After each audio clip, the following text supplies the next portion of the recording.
성경 접근의 원칙. 성경에는 접근의 원칙이 있습니다. 5개로 나눌 수가, 5단계로 나눌 수 있는데, 어, 전체적으로 봤을 때에는 2가지 원칙이 있어요. 그게 뭐냐면, 관점과 원칙입니다. 관점과 원칙. 관점과 원칙.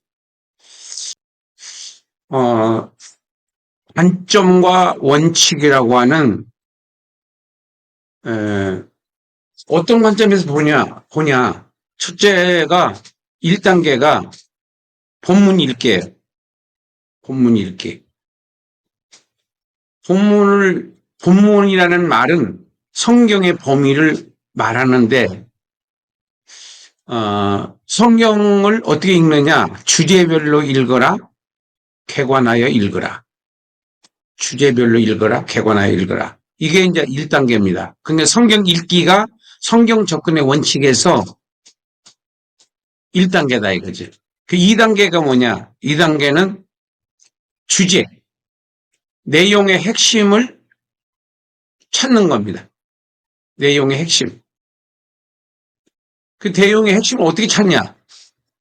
본문 관찰이라고 하는 방법이 있습니다. 그럼 본문 관찰이 뭐냐? 바로 본문, 주제, 개요, 개관을 하면은 바로 내용을 파악할 수 있는데 이것을 주제라고 합니다. 내용 핵심. 세 번째가 3단계가 의미인데 의미입니다. 근데 이게 뭐냐 하면은 저자의 의도. 성경을 쓴 사람의 의도를 우리가 먼저 이해를 해야 돼요. 내용만 알아가지고 되는 것이 아니라 그 뜻을 알아야 되니까.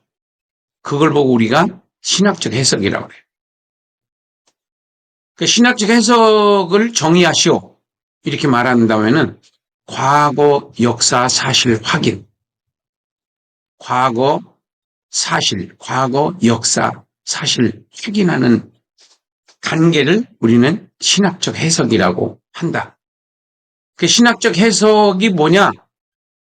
는 바로 저자의 신앙적 경험, 원전 해석해서 문자, 뜻을 찾아내고 역사적 자료들, 고고학적 자료, 그 다음에 사실 확인. 이것을 그 저자의 의도하는 바, 이것을 찾아가는 것을 우리가 의미라고 한다. 의미. 그래서 본문, 주제, 의미, 그 다음에 복음적. 복음적을 우리가 4단계라고 이걸 뭐 쉽게 좀 많이 쓰는 용어로 말한다면 구속사적 해석이라고 그래요. 이걸 복음적이라고 그랬는데 복음적이 뭐냐 하면은 하나님의 관점에서 본문을 본다는 거예요. 하나님의 관점에서. 원 저자가 하나님이시니까. 그리고 이 복음적이라고 하는 말의 의미는 예수님의 생애와 사역을 복음적이라고 그래요. 복음이 아니에요. 복음은 뉴앙겔리온이라고 기쁜 소식인데 그 뜻이 아니고 예수님의 생애와 사역을 여기서는 복음적이라고 합니다. 그것을 우리가 대중적으로 쓰는 말이 구속사적 해석이에요. 자, 이거는 해석을 어떻게 하느냐? 어떤 원칙으로? 첫째, 실체와 그림자. 그러니까 신학적 해석은 실체고, 그림자고, 구속사적 해석은 실체다. 그러니까 예수님의 생애와 사역은 구약성경에서 예언하고 계시한 것들의 실체라는 거예요. 실체와 그림자의 차이는 그림자는 컬러가 없어요. 명확하지 않아요. 근데 실체는 컬러풀하고 선명하다. 확실한 실물이니까. 그래서 실체와 그림자를 여기서 가려내는 거예요. 뭐가 실체고 뭐가 그림자다. 그래서 이것은 하나님의 계획, 두 번째는 예수님의 생애와 사역, 성령님의 사역, 천국과 지옥, 이것들은 다 실체입니다. 실체.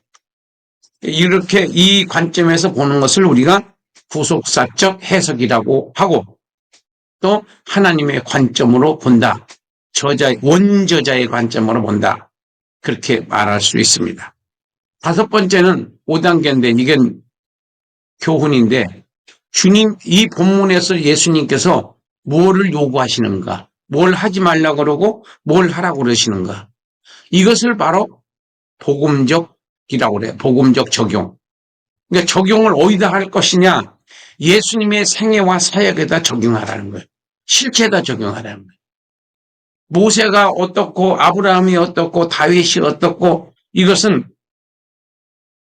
실체에다 적용을 하는 것이 아니라 옛날 역사에다가 적용하는 거기 때문에 구약적 개념이라는 거예요. 신약적 개념이 아니라. 보혈 언약에다가 적용을 해야지, 짐승이나 그 그림자에다 적용을 하면은 그 적용하는 교훈이 생명이 없는 교훈이. 생명이 없는 교훈. 그래서 우리가 설교를 들어도 왜 생명력이 없냐? 그것은 영생에 적용을 실체에다 적용한 게 아니다, 이런 거지.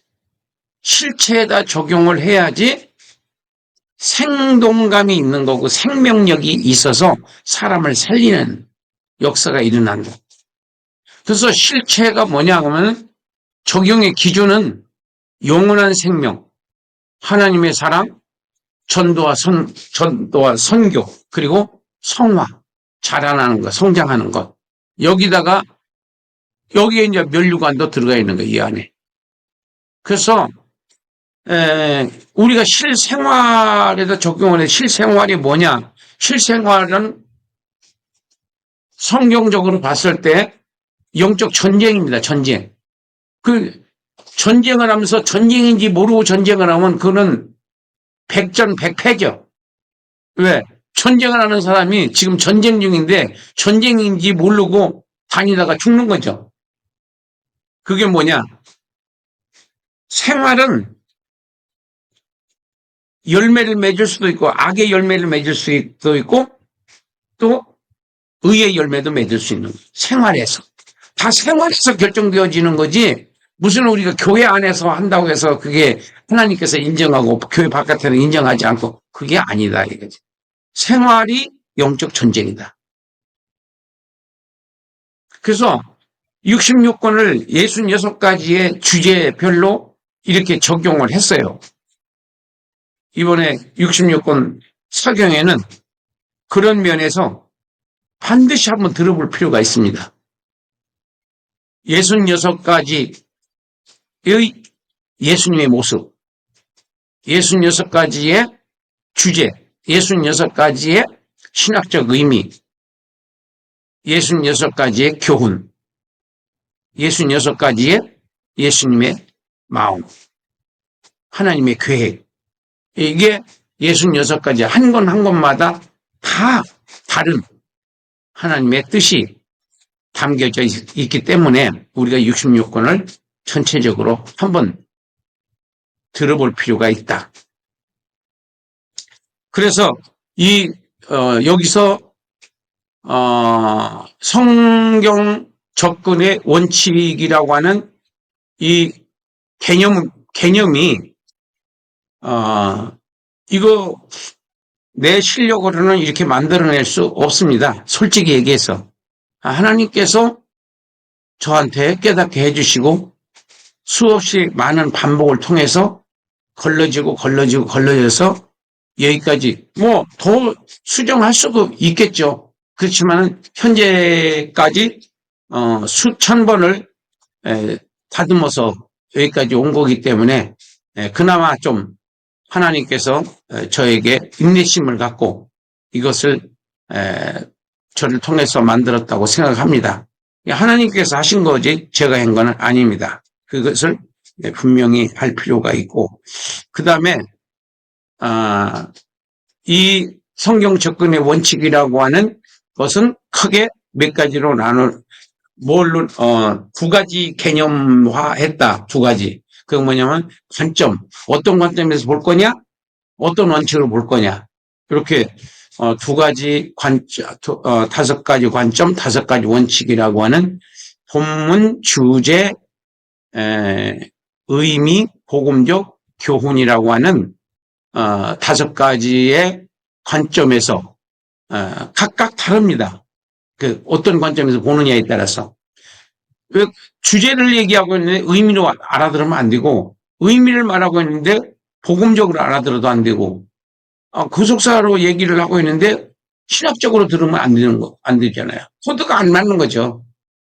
그래서 우리가 이 개념을 좀 여러분들이 공부를 해 두면은, 저와 이제 그 강의를 들을 때에 많은 도움이 되고, 우리가 관주 설교라든지 뭐 강해 설교라든지 이런 여러 가지 설교의 패턴이 있는데, 그 중에서 바로 이제 구속사가 반드시 들어가야만이 이제 우리가 성경을 실체적으로 이해를 할 수가 있다. 실체적으로.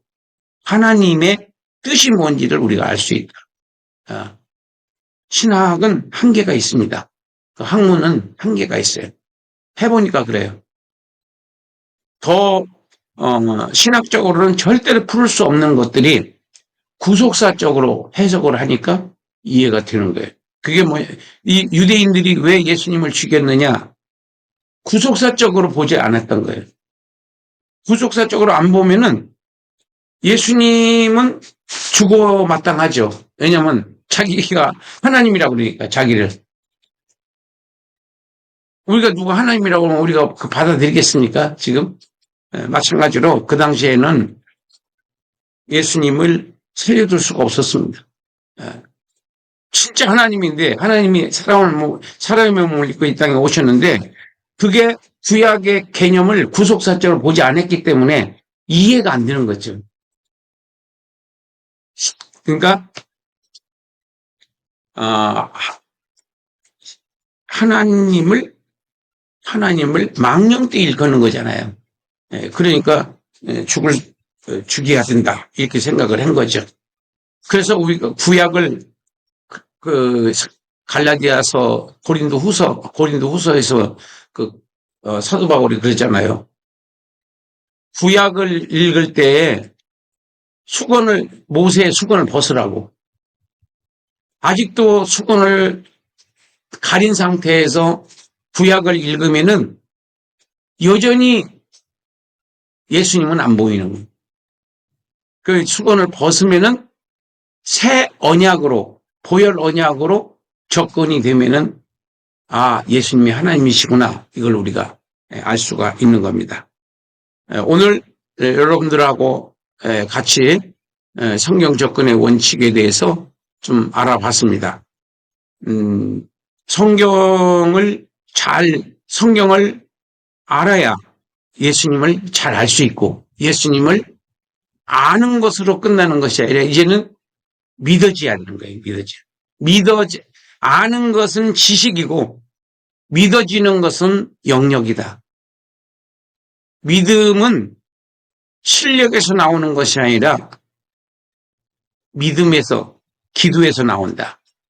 그래서 아는 것이 다인 줄 알고 공부만 머리로만 이성적으로만 성경을 접근하려고 하면은 망하는 겁니다. 결과적으로.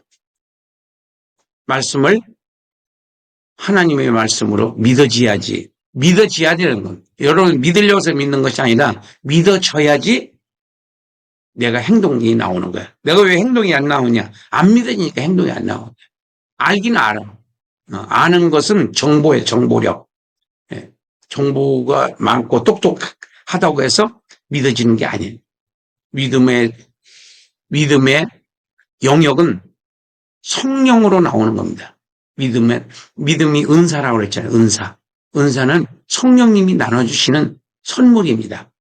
그래서 우리가 성령의 그 선물인 믿음의 은사를 받으려면은 기도해야 돼요.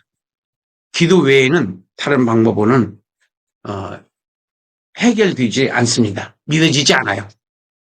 머리로만 하려고 계속 그걸 짜내고 요약하고 해석하고 막 이렇게 해서 되는 게 아니에요.